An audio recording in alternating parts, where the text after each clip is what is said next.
విమానంలో సిబ్బందిపై ఆగ్రహం వ్యక్తం చేసిన బీజేపీ నేత విమానాశ్రయం పేరును సరిగ్గా చెప్పలేదంటూ తాను ప్రయాణిస్తున్న విమానంలోనే ఆగ్రహం వ్యక్తం చేస్తూ అందుకు తోటి ప్రయాణికుల మద్దతును తీసుకున్నారు బీజేపీ నేత సునీల్ దేవ్ధర్.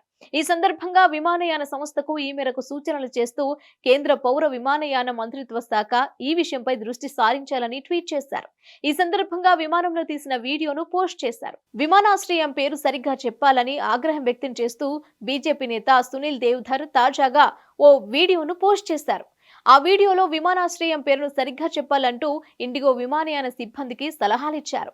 ఇదే సమయంలో ఈ విషయంపై సోషల్ మీడియా వేదికగా ఇండిగో సంస్థకు ఫిర్యాదు చేస్తూ ఇందులో భాగంగా విమానాశ్రయం పేరును స్పష్టంగా ప్రకటించాలని కోరారు. ఇంతకీ ఆ విమానాశ్రయం పేరేంటంటే వీర్ సవర్కర్ ఇంటర్నేషనల్ ఎయిర్పోర్ట్. అయితే ఈ పేరుని ఫ్లైట్ అటెండెంట్ తో చెప్తున్న సునీల్ దేవ్ధర్ ఇందిరాగాంధీ ఇంటర్నేషనల్ ఎయిర్పోర్ట్ అని చెప్తున్నట్లుగానే అండమాన్ రాగానే సవర్కర్ జీ పేరును చెప్పాలని సూచించారు. ఈ సందర్భంగా వీరంతా నా అభిప్రాయంతో అంగీకరిస్తున్నారా అని తోటి ప్రయాణికులను అడగగా వారంతా తమ అంగీకారాన్ని తెలిపారు. ఈ సందర్భంగా ట్విట్టర్లో స్పందించిన దేవ్ధర్ విమానం ఢిల్లీకి చేరుకోగానే ఇందిరాగాంధీ పేరుతో ప్రకటన చేశారు. హైదరాబాద్ రాగానే రాజీవ్ గాంధీ పేరు చెప్తారు, కానీ పోర్టు బెయిర్ చేరుకున్నప్పుడు వీరు సవర్కర్ పేరును ఎందుకు అనౌన్స్ చేయరు అని ప్రశ్నించారు.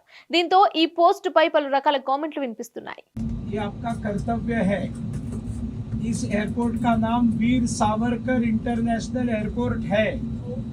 जैसे आप इंदिरा गांधी अंतर्राष्ट्रीय हवाई अड्डा कहते हैं, अंडमान में आने के बाद सावरकर जी का नाम लेना चाहिए। आप लोग सहमत है जो बैठे हैं? जरा है तो जोर से हाँ बोलिए।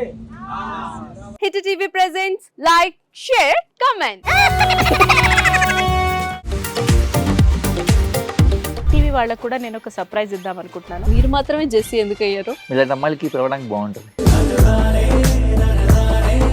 చందు సాయికి like you and have a జనాలకి ఒక పేరు నచ్చిందంటే దీనికి ఒక ప్రాసెస్ ఉంటుంది.